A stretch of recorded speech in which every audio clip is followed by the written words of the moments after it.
So I've assigned you readings in an anthology that's produced by a man named Joel Kupperman. And Kupperman, in trying to give us an understanding of modern perspectives on human nature, assigns to us Thomas Hobbes, Joseph Butler, David Hume, and Immanuel Kant. I think the first thing that I want to do in giving an assessment of why Kupperman assigns the thinkers that he does is make a very important suggestion to you. For Kupperman, understanding the direction that modern political philosophy and modern philosophy takes on theories of human nature boils down to this dichotomy. Are we, in our nature, individualistic, as Hobbes suggests, or are we some combination of a being that tends towards self-love and individualism, but is capable of social love, socialization, a broadening out of our perspective? Now, when Kupperman takes a look at Hobbes, he really does something interesting here. He asks the question, is Thomas Hobbes correct in pointing us back to an original state of nature that is nasty, brutish, and short? Is his philosophy a correct or accurate philosophy?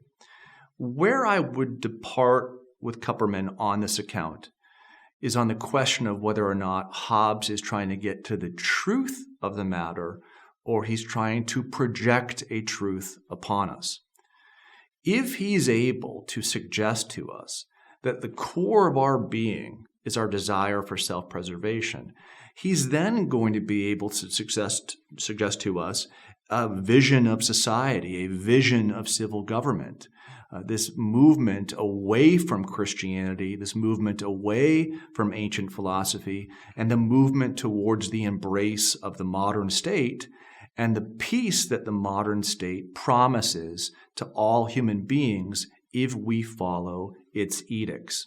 So here we have to understand Hobbes not so much as a loner, as Kupperman presents him, but as someone who wrote the Leviathan right after this deadly and horrible 30 Years' War fought in Europe in the first half of the 17th century.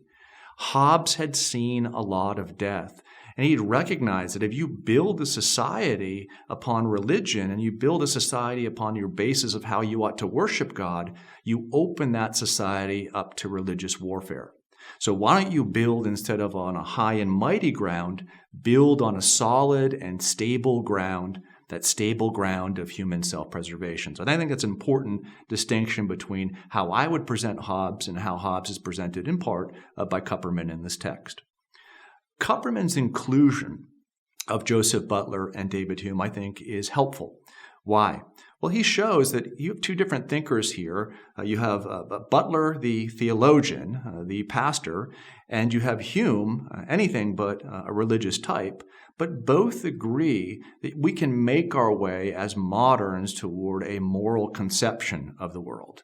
Not moral in the sense that we are pious, not moral in the sense that we are holy or we live according to God's law, but moral in the sense that we feel when we are doing right and we feel when we are doing wrong.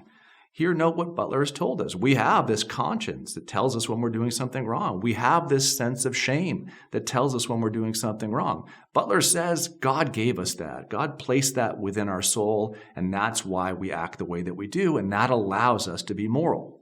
Well, Hume says, God or no God, we do get this sense of pleasure and pain in what is impressed upon us. So recognizing that pleasure happens and pain happens shows us what?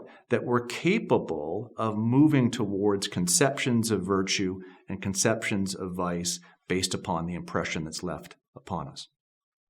Which leaves us with Kant. Perhaps the most interesting of each of these four thinkers, Kant, as I argued, wanted to make philosophy moral. The way that he believed he could make philosophy moral is by making it concrete, recognizing what limitations there are to what we can know in the noumena world, but also making it moral, suggesting that within this world of phenomena, we can understand what categorical imperatives are, what duty is, what morality demands of us as human beings. So here, by placing so much emphasis on human cognition, what Kant hopefully does is reintroduce something like a secular morality back into the picture of human nature. Thank you.